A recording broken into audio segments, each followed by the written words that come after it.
If I don't fucking finish this, do this now, I'm never gonna finish this, and I'm finishing this damn book. Sorry, everybody. Here's Edith. She's coming for cuddles. I'm feeling as unhinged as this makeup. I'm pretty sure the makeup started the unhinged spiral into unhingedness. So we're gonna do this, and then I'm gonna jump in the shower, and then go to sleep. But also now I'm petting my cat. And she's so cute! She's so cute with your baby! She's a baby! Oh, yes! Who needs to read the book when you can just cuddle the Eden? Who needs to read a book when you can just cuddle the Eden? Oh, what a baby. I can't give you kisses because your boob is stained. Boobs. Snoop boobs are good. Snoop boobs are the best boobs. Look at my good girl. She's like, you're sitting on my hippie bed. This is where you're just sleeping on it. And you're sitting there, so what am I supposed to do? You're not allowed to do nothing else, no. So we just cuddles. Yes, we just cuddles. And we get Snoop boobs. Snoop boobs. Hey, Snoop boobs. Best intro ever. Yay. Oh my goodness. Where's my cute girl? Oh, this. Are you my perfect Eden? Are you my perfect Eden?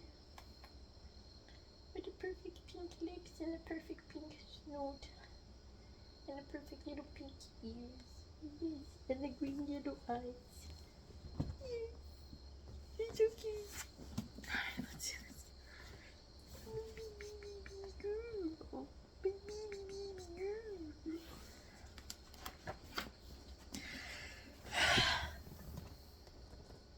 Come closer, come closer.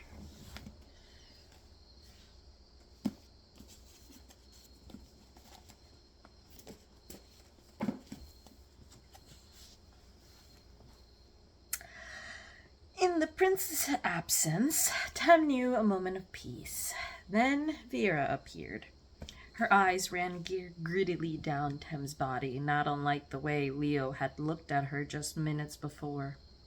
But instead of sexual attraction, there was nothing but pure jealousy in Vera's eyes. That's your mother's dress? Tem considered lying, but the truth was so much better. No, she said. Caspin gifted it to me. Jealousy turned to utter loathing. The Basilisk gave you that? The Serpent King gave me that. Vera stood silently, gaping like a fish. It had taken 20 years, but finally Tem understood how it felt to have the upper hand. She savored it. Just then, Gabriel appeared at her elbow, holding a beer. Piss off, Vera, he said cheerfully.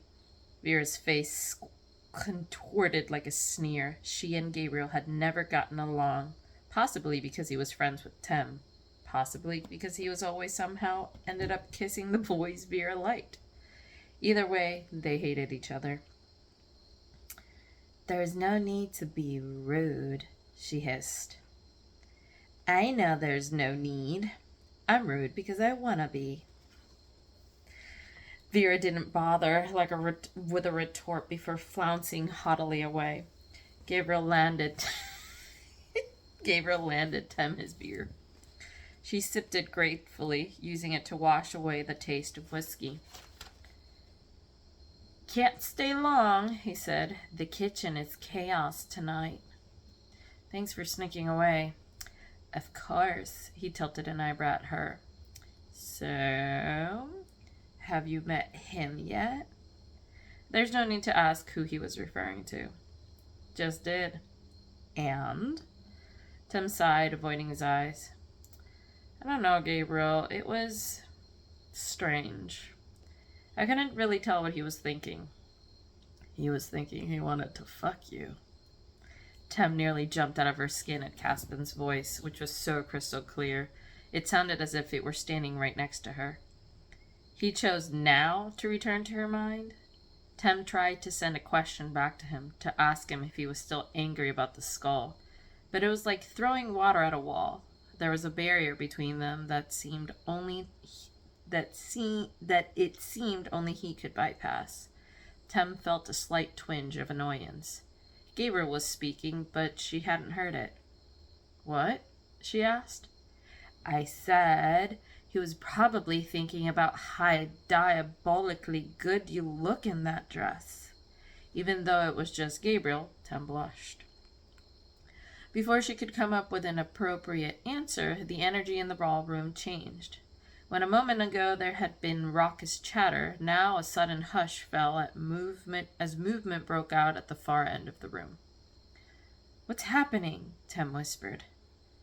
"The first elimination," Gabriel whispered back. That was impossible. It was far too soon. The first elimination wasn't supposed to happen for another week, after the prince had a chance to kiss each girl. Ew, this is so misogynistic. It's so gross. "Are you sure?" Everyone in the kitchen was talking about it. He'll be cutting 2 girls tonight. 2? Based on what? He hasn't gotten to know any of us yet. Looks, I suppose.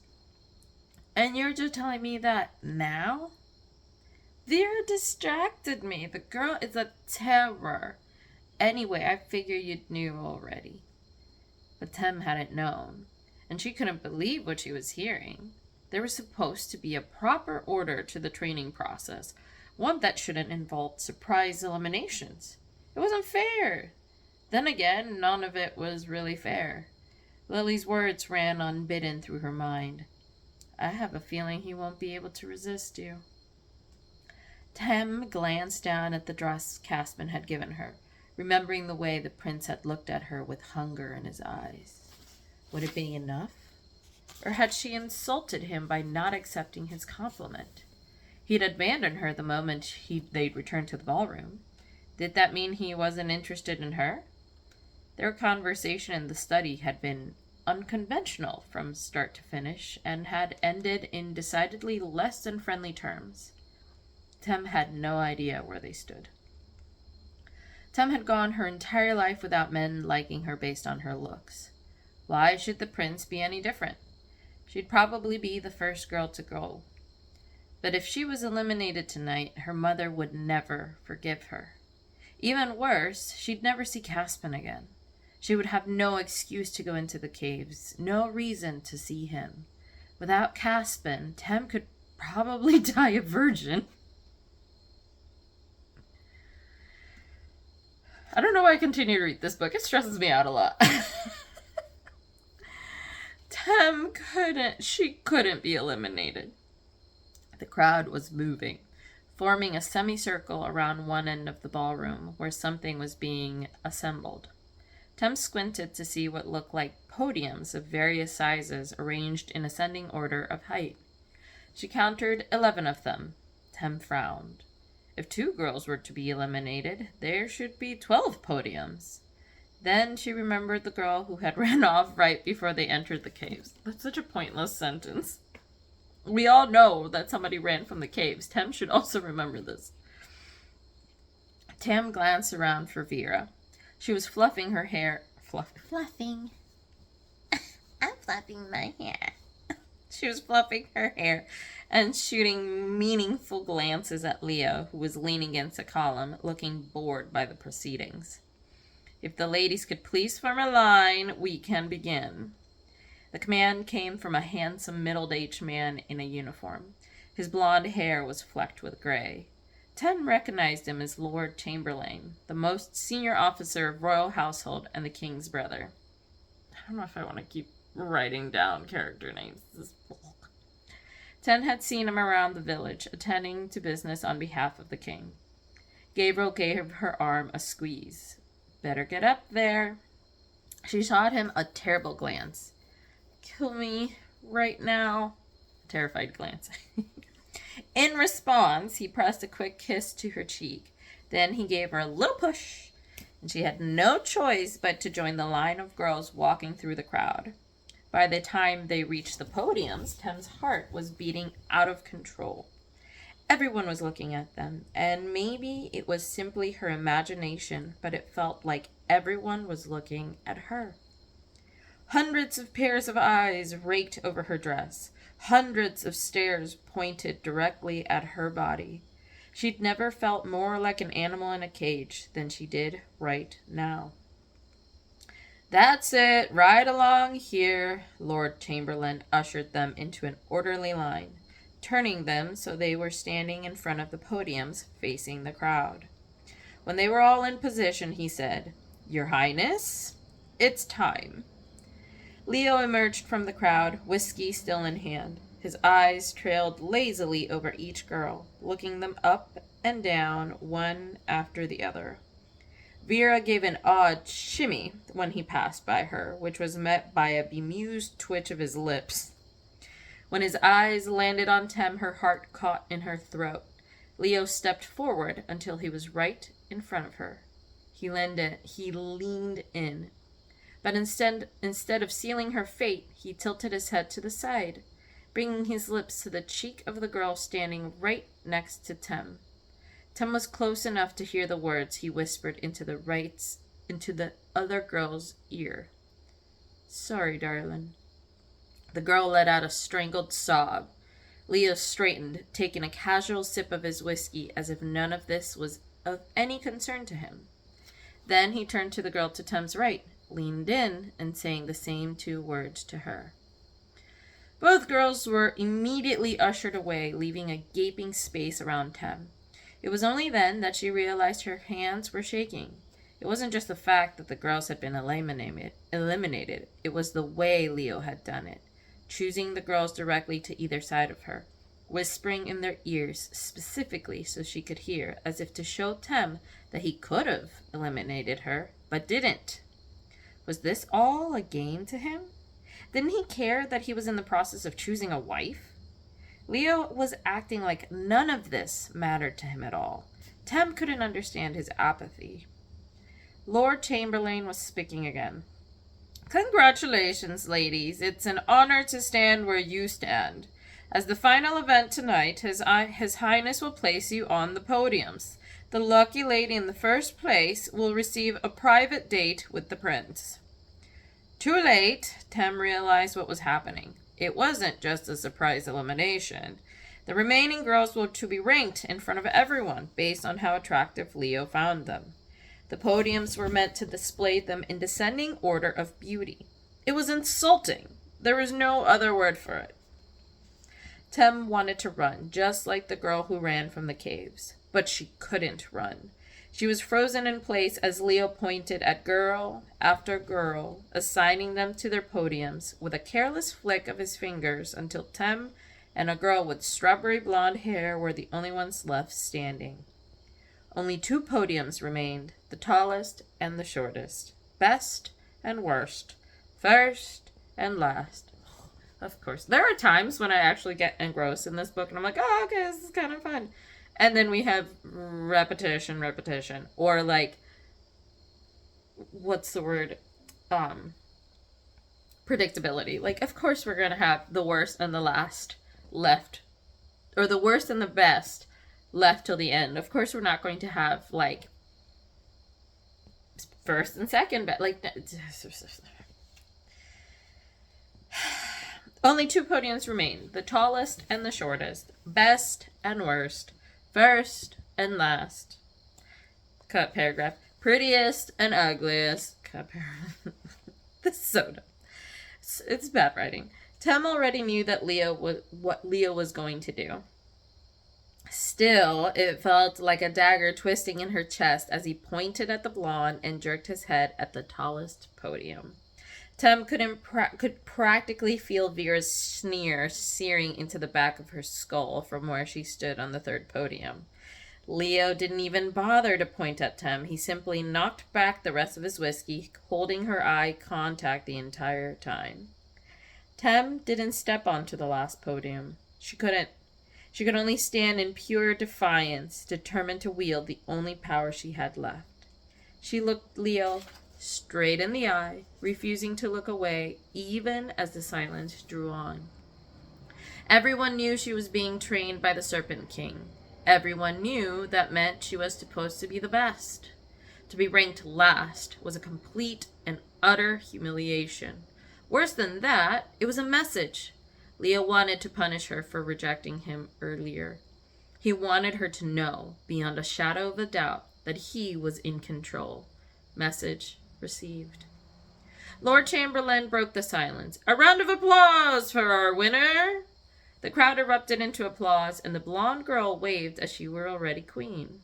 Tam could feel a stubborn swell of tears threatening to break free, but as she refused to cry, instead she turned them into pure, simmering anger, which she channeled straight at Leo, whose shoulders were already slipping away through the crowd. Without thinking, Tem ran after him, shoving people aside and bursting into the hallway.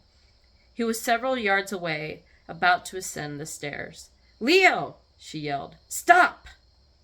He turned to face her, his expression moving quickly from surprise to smug satisfaction. "Something the matter, Temperance?" She walked right up to him, stopping only when they were a foot apart. "You ranked me last." His mouth twisted into a cruel smile. "So I did. Care to tell me why?" "I didn't think you'd notice." "You might as well have called me ugly. Of course I noticed." Leo leaned in. "You made it clear you don't want me to call you beautiful. Why shouldn't I call you ugly? Because it's a lie?" Disbelief flashed across Leo's face. Okay. Tem seized the moment, stepped closer. "And I'd prefer you didn't lie to me, Leo. Plenty of people do that already." All right, Tem. All right, I can get behind this. This is not like how you've been acting so far. It would have been nice to see some of this spunk earlier, not just now. Well, I'll take it. His own words hung between them. In the silence, Leo studied her face. He seemed to be working something out of his mind, and then Tem decided to let him. She had nowhere to be. Nothing was as important as this. She let him look as long as he liked, and when he finally opened his mouth to speak, his words had a bitter edge. "I saw the way you looked at the skull. Not to mention the way you looked at me. You don't respect my family. You don't even want to be here." His words echoed Caspin's. "You do not seem desperate to be here." But Tem recognized them for what they really were. Leo was asking her whether she wanted to be here, whether she wanted him. It was a question that surprised her, given that the entire elimination process was based on his choice, not hers. It was assumed that the girls all wanted to be here. Her wants should be irrelevant to him. But rather than give in, rather than answer him and reveal her hand, Tem decided to take her power back. So she leaned in, using her body in the way Vera did with Jonathan, making sure Leo's full attention was on her before she turned his question back on him. "Do you want me to be here?" Their faces were inches apart. Suddenly, the castle disappeared, and they were the only two people in existence. Tem saw Leo's answer in his eyes, in the way his gaze traced hungrily down her neck to the golden claw that rested between her breasts. She saw his answer in the way his body angled itself to mirror hers, in the way his grip tightened on his whiskey glass, in the way his tongue brushed briefly over his lips as if it longed to taste her. She saw his answer, but he said it anyways. "Yes." Tem leaned back, once again putting distance between them. "Then act like it." The end of chapter 5. Because it's only been 19 minutes and I want to get through this shit. And I'd rather just post the videos when they're an hour long rather than like a bunch of, than like 19 minutes or whatever. I'm just going to move on to chapter 6. Woohoo, let's do it. Let's do it. Chapter 6. Tem have never, I'm also like, I think the you know, illicit substances have made me in the right way. I'm feeling the feels. I'm feeling this like goth grunge, disheveled look. So I'm gonna milk it. I also just was like flirting with a cute person, so I'm feeling good. I feel good. I knew that I would not. Alright, continuing. Moving on. Ow, ouch. Who would have thought that I could backcomb my hair so easily? Yeah, anyways.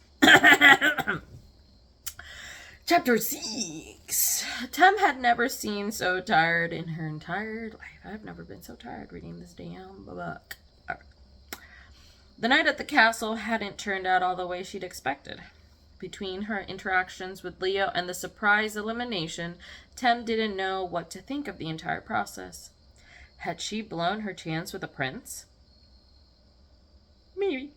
Obviously not. This is, she's not going to. Like, the predictability of this book, like, she can say whatever the hell she wants to the prince. Maybe, I'll be wrong, maybe this book will throw us a curveball and she will end up getting eliminated and we'll actually have some intrigue and interest, not just, expectations of what's gonna happen. Tem didn't know what to think of the entire process. Had she blown her chance with the prince? And if she had, did she even care? She didn't know the answer to those questions. All she knew was that tonight she would be back in the caves with Cassian. I was enjoying the non-weird sex stuff. She was desperate to see him. She wanted to make sure he wasn't angry with her over what had happened with the skull. She wanted to ask him about the dress, whether it was meant as a symbol of his affection or whether it was meant to catch the eye of the prince. She wanted to... Oh, right, I forgot. They've already seen each other naked. She wanted to see him naked, and she wanted him to see her, but she didn't know where they stood. So, when she walked into the cave to find him waiting there, she had absolutely no idea what to expect. Tem, he said quietly. Caspian, she said back. He only said her name, nothing more. He didn't tell her to undress, like he had the last 2 times they had met. He didn't bring up the dress he had given her on the little gold necklace. He didn't ask how it had gone with the prince or congratulate her for making it through the first elimination. He just stood there, staring at her for a long moment before gesturing to the mat next to the fireplace. It's time for exercise, baby. Tem crossed to it slowly, watching him as she did so. They sat at the same time, their bodies 6 inches apart. Caspian still didn't speak. Instead, he raised his hand to her face, cupping her cheek in his palm and brushing his thumb over the curve of her bottom lip. Tem knew, without a doubt, that she was about to have her first kiss. For some reason, kissing seemed far more daunting than what they had already done. There was something simple about touching him and him touching her back, but a kiss required connection. It required them to move in tandem, to establish a rhythm with each other and an intimacy that she'd never experienced with another person before. To kiss someone was to taste them, and to let them taste you. The redundancy of these sentences, I swear. Tem couldn't imagine a greater responsibility. Caspian's finger laced into her hair, wrapping around the nape of her neck and pulling her closer. Without thinking, Tem pressed her palm against his chest, holding him back. Wait, Tem whispered, please. Caspian raised an eyebrow. Wait for what, Tem? I don't know, I'm just not ready. To her surprise, Caspian laughed softly. Of course you're not ready. It's impossible to be ready for something you have never done before. Tem swallowed. He wasn't making her feel any better. Caspian seemed to sense this because he pulled her even closer, brushing his lips lightly along hers. Not kissing her yet, only touching her skin with his. It felt like sparks exploding across her mouth. "Just take what I give you," he breathed. "And when you are ready, give it back to me." He waited until she nodded. Then he kissed her. When his lips pressed against her, all Tem's fears disappeared. So this was what it was like to be kissed. It felt like she'd finally found something she'd been missing. Like everything that had been off-kilter her entire life was balanced at last. Caspin's lips were soft and full, moving against her more gently than she thought was possible. Tem let him guide her, following his lead as he slipped his tongue inside her mouth. Tem received it curiously, tracing it with her, savoring the warm wetness before returning the favor. They kissed for a long time. Tem didn't know how long, but somewhere along the way her dress slipped from her shoulders. Then Caspin's shirt came off. They were both naked, intertwined on the mat, kissing like they had all the time in the world to do so. Caspin touched her gently, running his palm over... I don't know why I feel uncomfortable reading this one. I feel subconscious. Caspin touched her gently, running his palm over her breast, her hips, her thighs. He teased her in the field with his fingers, turning them until his knuckles were her, cupping her entire wrist and squeezing. She'd never been touched like this before. It felt so good she never wanted it to stop! Caspin's body was almost too warm for comfort, but she wanted his skin against hers, wrapping her legs around his waist and pressing herself against him. The fucking claw. I hate it. The claw was still inside her, and Caspin had begun sending pulses slow and lingering, their rhythm corresponding with the way they were kissing. Each one made her ache for him even more. Eventually he slid the claw out, replacing her with his fingers. She spread her legs so he could go deeper, arcing her back to meet his touch, moving her body in tandem with how she couldn't hold her back. Her balance, there was no point in even trying unless she wanted for him to never ever stop touching her.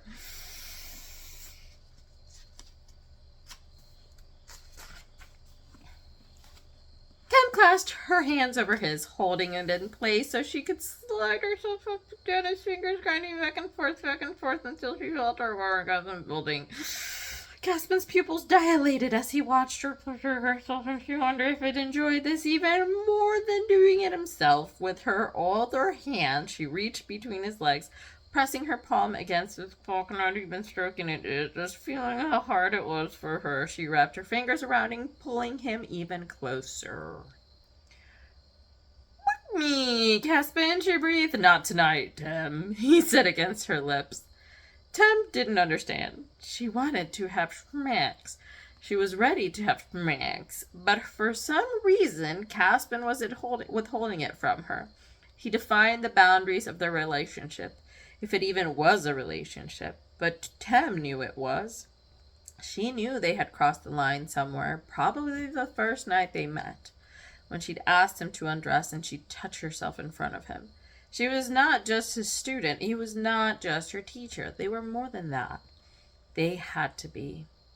"Please," she said as she tilted her hips, pulling his fingers deeper.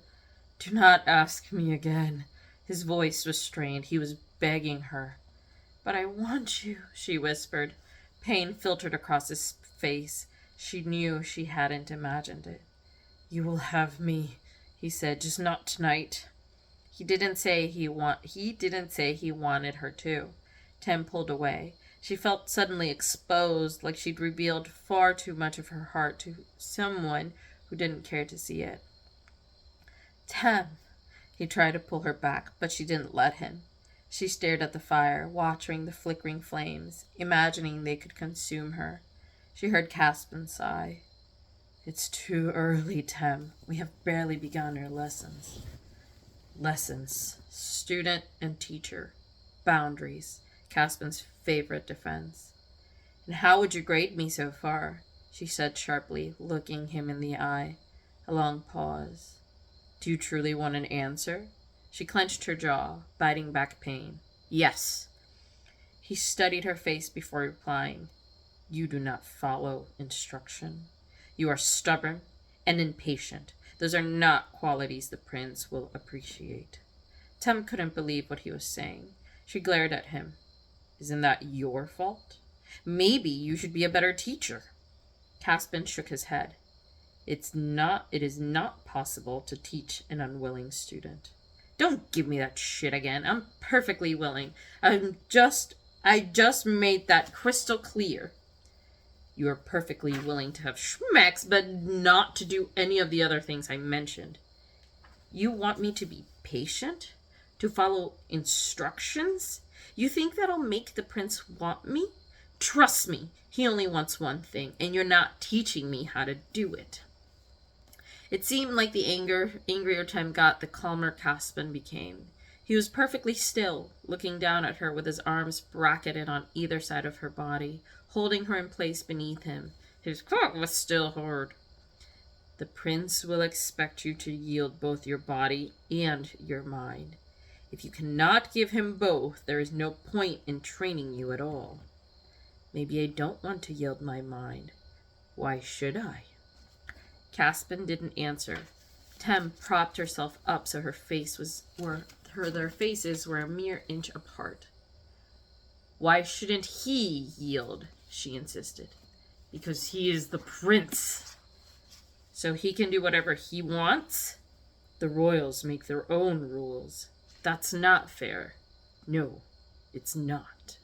Tem blinked. Had Caspin just agreed with her? It seemed like his reply had slipped out before he could stop it, like he hadn't meant to say it. They stared at each other for a long moment. His next words were barely a whisper. You are not meant to be tamed, Tem. What was he saying? That he didn't think she had a chance with a prince? Tem bristled at the thought. If her own teacher didn't believe in her, then he was right. There was no point in training her at all. Or was he saying that he didn't want her to have a chance with the prince? That he shouldn't change her, even if he could? What's that supposed to mean?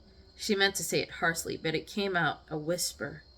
Now Caspin was the one to pull away. He sat up suddenly and felt a rush of cool air as his body heat left her. We are done for the night. Tem's mouth fell open and in shock. Excuse me? You heard me. Get dressed. But get dressed, Tem. Tem flinched. He had never raised his voice at her before. His face was a cold mask of detachment, his aggressive tone in horrible contrast to the way he'd been treating her all evening. There was nothing gentle about it.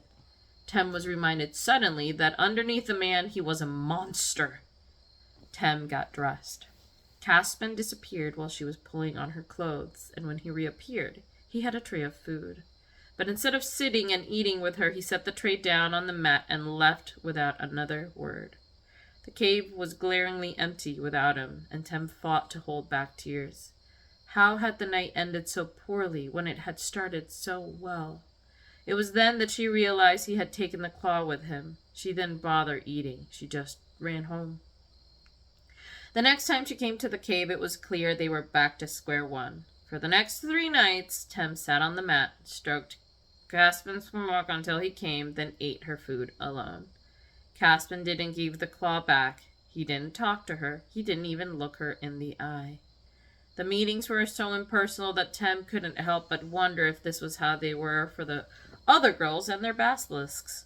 Would this have been what happened if she hadn't asked him to undress the first night they met? Was this what it was like to have no connection to the person she was touching? She didn't know how long it would go on this way. All she knew was that she hated it. Things were no better during the daytime. Tem spent every waking hour doing farm work or running errands, anything to keep her mind off of Caspin's unbearable indifference. Her visits to the bakery were nothing short of agony. Vera's cruelty knew no bounds. She'd taken Tem's low podium ranking as permission to return to her preferred method of torture, which was finding every opportunity to disparage the fact that Tem was a chicken farmer. Her taunts were rudimentary but effective. Tem weathered them in silence, delivering the eggs to the bakery and receiving her payment without saying a word. Vera clearly thought Tem was unworthy in every single way. Tem almost agreed with her. Even her home was no longer a sanctuary. I have so much cat hair in my mouth. Her mother hovered nervously, watching Tem's every move as she knew the training wasn't going well. Gabriel was no help either. He was sequestered away in the castle, working long hours in the kitchen to accommodate all the extra guests. Tem hated going to the horseman alone, and even when she braved it, Vera was always there, ready with a fresh wave of taunts.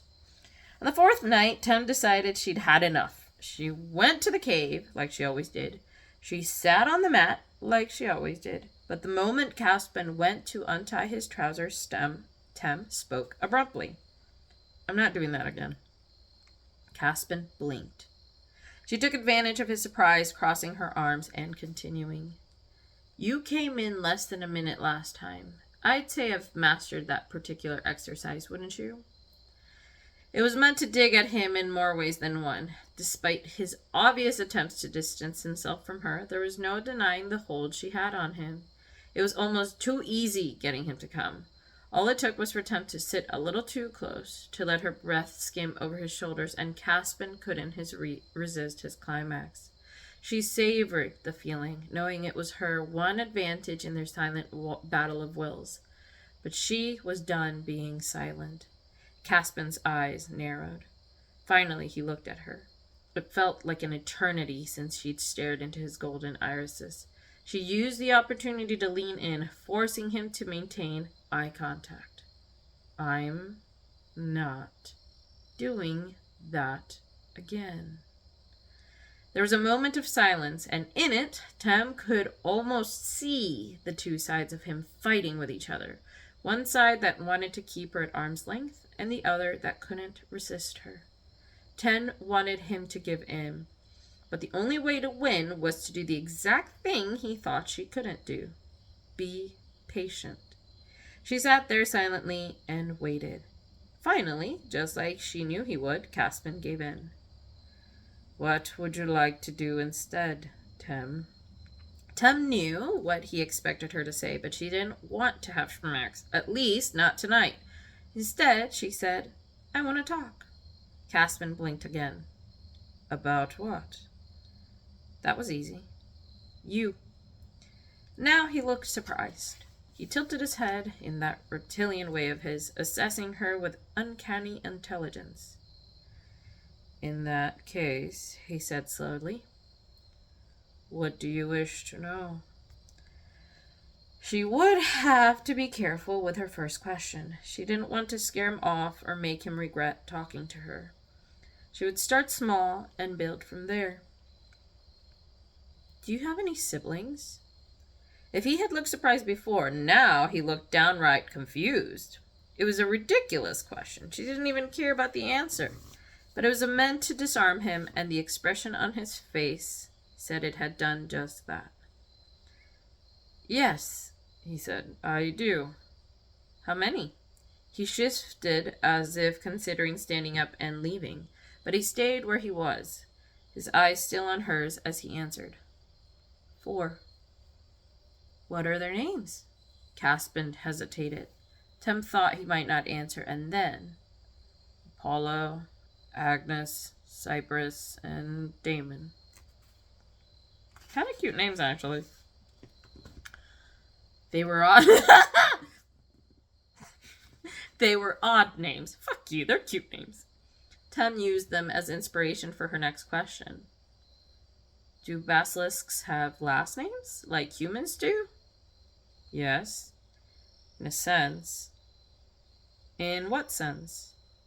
"We take the name of our quiver as our last name." "Quiver?" "It is like a clan." "So what's your clan name?" How predictable. "Dracon." Ooh, now I'm gonna go watch I'm Your Dragon, or You're My Dragon. He is Dragon, something like that. It's like a dragon Russian film. it's a comfort watch for me for sure. I love it. It's good. Dragon people? Okay. Tem paused. Caspian Dracon, she said, trying the syllables out on her tongue. That's your full name? Yes. Sounds sort of silly, don't you think? Yes, it does. Caspian let out a bark of laughter, the likes of which Tem had never heard from him before. His normally fierce eyes crinkled around the corners, softening his entire face into something almost human. At his reaction, Tem laughed, too. It was the first time they had done that together. It's true, she insisted. It rhymes. Oh God, I really hope she... Oh, I might actually be able to finish this chapter. Caspian shook his head, still smiling. That may be the case, but I would not suggest saying that to another basilisk, should you ever meet one. They will not take kindly to it. I didn't realize snakes were so easily offended. Caspian's smile only widened. I would not suggest calling us snakes, either. Not unless you have a death wish. Seems like a lot of rules to follow. Knowing you, you will not follow any of them. There was a pause, and in it, Tem savored the way he was looking at her, like the barrier he'd erected the last 3 days was falling. She wanted nothing more than for it to stay down. Caspian spoke next. What is your last name? Virus? He lifted his chin, considering her. Temperance Virus, he said quietly. She loved the way her name sounded in his mouth. That's me, she said, just as quietly. Eventually Caspian relaxed. He stretched out on the mat as they talked, one arm behind his head, the other resting on Tem's legs. It was a small gesture, but Tem felt as if they were deeply connected by it, as if they were literally holding them together with his hands. He didn't pull her closer or do anything to deepen the moment, but it still felt intimate, and it was exactly what Tem had been craving from him for 3 long days. They talked for hours about nothing and everything. Eventually, Tem lay down too. They didn't kiss. Instead, Caspian undid the lacing of her dress, one loop at a time, pulling it off her body until she was in nothing but her underclothing. Then he pulled that off too, and she was once more naked beneath him. He still didn't kiss her. It seemed like all he wanted to do was touch her. Caspian brushed his fingertips gently up her thighs, over her hip bone, and along the curve of her hip. He traced up the center of her stomach, resting his palm in the valley between her breasts. Tem wondered if he could feel her heart, which was beating so fast she could practically hear it. His hand was moving again, sliding up to wrap around her throat, her pulse thrumming in her temple, pounding an incessant rhythm into her brain. Without thinking, Tem's hand went to his neck. Caspian's eyes widened at the motion. Then they narrowed, and she heard his voice in her mind. Squeeze, little viper. Tem squeezed. She felt the cords of his throat contract beneath her palm, the hard line of his esophagus compressing between her fingers. What would happen if she kept squeezing? Would he let her? She was holding his life in her hands, just as he so often held hers. Tem recognized that this was a moment of trust between them, that she was meant to decide how it ended. When she released him, he released her too. They stared at each other for a long time. Caspian was the one to break eye contact, leaning forward and pressing his lips to her jaw. He trailed his kisses downward, gently biting her wrist. Tem let out a tiny moan when he did it, and she felt him smile against her skin. So sensitive, Caspian whispered, his fingers brushing over her nipple, closing it into an obedient point. I could make you come just from this. Tem scoffed. I doubt it. Caspian's nostrils flared. Then he lowered his head, dragging her nipple into his mouth and sucking it between his teeth. And bastard never felt anything like that before. Her hand darted immediately to the back of his neck. Her fingers lacing tightly into his hair. She needed something to hold on to, something to steady her against the sheer ecstasy he was making her feel. Tem couldn't believe what Caspian was doing. altered between sucking her nipple and tasting his juice, working it back and forth with his tongue every few minutes. He would stop using his fingers to soften it before taking it into his mouth. He rolled his tongue and continually tracing the fingers. And sometimes you could feel him dripping into them. Oh my god, dripping? She wanted to trick herself as I was trying to right now, but as the death is customer, I will win regardless. His voice reverberated through her mind. No talking.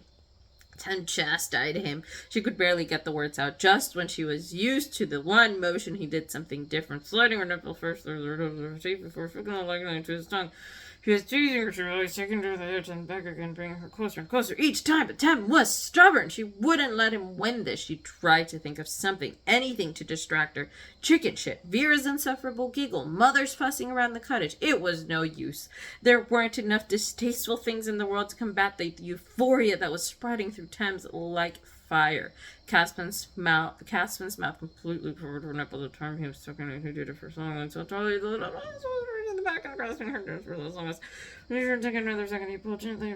Tim gasped in surprise. It was finally the absence of sensation that brought her straight to the edge. Her fingers tightened in his hair, trying to pull him closer, but his head didn't budge. Instead, Tim watched as Caspin's tongue closed the distance, gliding over her nipple just once, leaving glistening in the firelight. Then he blew on it, cool air caressing her gentler than a whisper, and Tim felt the last of her self-control finally broke. As her batteries betrayed her, and she couldn't resist no longer. Orgasm hit her like a tidal wave, crashing forth from the deepest eddies of her body and pulling her into an endless well of pleasure. She rode the wave, gladly basking in the sweet release, allowing herself to come undone just for him without the hesitation. Caspin flashed his hand between her legs and when he touched her curly right out, blocking her hips to meet him, casting around her. Wow! Oh my! It was incredible. There was no other words for it. Tab could barely catch her breath. She felt as if she was seeing stars. Gasp! And she gasped. He raised his head so they were at eye level. His fingers sliding into her jaw. She could not have died of me. She clung to him. It felt like her soul had been cracked open. I hate that you have this much power over me. To her surprise, he laughed. What's so funny? His grin only widened. Only the two of us. Of the two of us, I am not the one with the power, Tim. Tim had no idea how to react to that. To believe that she had power over Caspin, when to believe that she had influence over a centuries-old creature, she would turn her to stone with a single glance. It wasn't a fantasy she could afford to indulge, yet she knew the relationship had progressed far beyond the bounds of student and teacher. She shouldn't even be here. The other girls had surely long since gone home, and she was still in her Basilisk's cave, naked, talking to him as if they were lovers. It was impossible, and yet she wouldn't want it any other way. Lucky for you, I'm a merciful ruler. She touched one of his shoulders and then let the other, mimicking the motion for granting knighthood. He grabbed her wrist, kissing the freckles on the palm of her hand.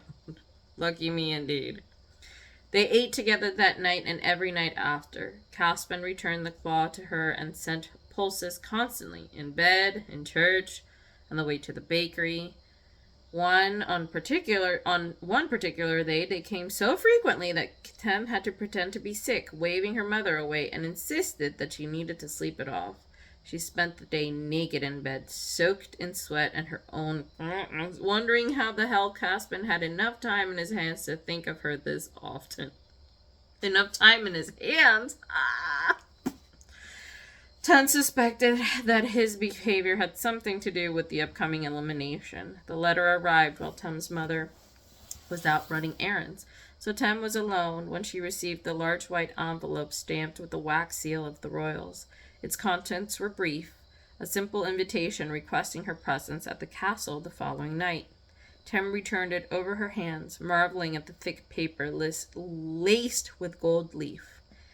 Then she began to worry. End of chapter 6. I think I'm just going to through the weird, uncomfortable, sexy parts because despite all of myself, do not truly feel very comfortable reading those scenes out loud for the whole internet to hear me read them scenes aloud. That one's a little too cringy for me, despite all of my weirdness as an individual, me being a self-proclaimed monster lover or thing. That's one I can't get over. So I'm just, like, my mother can potentially watch these videos. I'm good. I don't need more of that trauma in my life. I already have enough of it. So yeah, we're gonna call it a that. And see if we're gonna keep doing these or not. Because, like, how many, like, look, this is as far as we are in the book. Like, this is fucking ridiculous.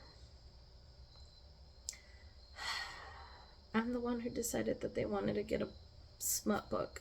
I just wanted it to be a really well written smut book, not a shittily written smut book. I'm gonna go to the hour now. I hope y'all have a good night. Alright, lo quiero mucho. Have a good night, baby. Ciao, ciao, ciao, ciao, ciao.